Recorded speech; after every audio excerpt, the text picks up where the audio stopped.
আসসালামু আলাইকুম রহমতুল্লাহ বারাকাতুহ। বন্ধুগণ, বিয়ে করতে যাওয়া এক পুত্রকে তার পিতার উপদেশ। ভিডিওটি শেষ পর্যন্ত দেখার অনুরোধ রইল। 1 নম্বর, নতুন বউকে কেন দামি গাড়িতে আনা হয়? তাকে তো গরুর গাড়ি বা ঠেলা গাড়িতেও আনা যেত। তা না করে দামি গাড়িতে আনা হয় কারণ সে যে কত সম্মানিত তা বোঝানোর জন্য।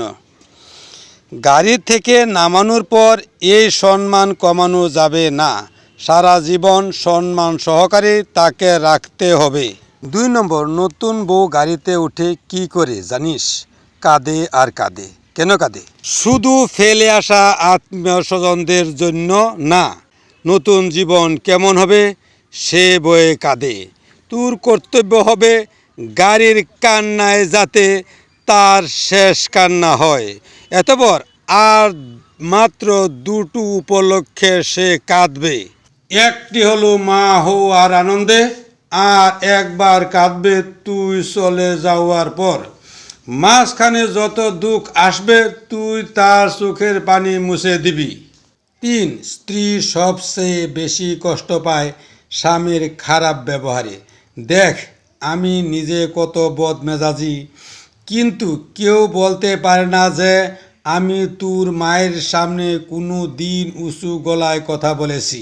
নম্বর 4, বিয়ে মানে অন্যের মেয়ের দায়িত্ব নেওয়া। এটা ঠিকভাবে পালন না করলে আল্লাহর কাছে দায়ী হইতে হবে। 5 নম্বর, আরেকটি কথা, সব মেয়ের রান্নার হাত ভালো না, কিন্তু সবাই রান্না ভালো করার সর্বোচ্চ চেষ্টা করে। তাই রান্না নিয়ে বউকে খোঁটা দিবি না।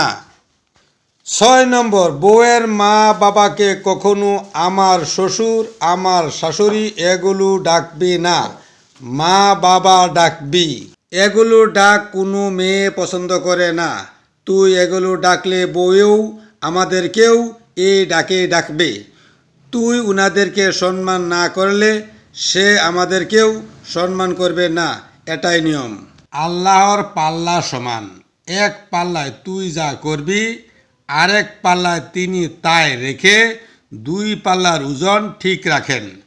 তবে বন্ধুগণ, আপনারা শ্বশুর শাশুড়ি নিজের স্ত্রীর সাথে কিভাবে চলবেন এই বিষয় সম্বলিত যে ভিডিওটি দেখলেন, এই বিষয়ে আপনারা যদি কিবা অভিমত থাকে কমেন্টে লিখবেন, আর দয়া করে ভিডিওটি শেয়ার করে দিবেন যাতে অন্যরাও একটি আদর্শ পরিবার গঠন করতে পারে।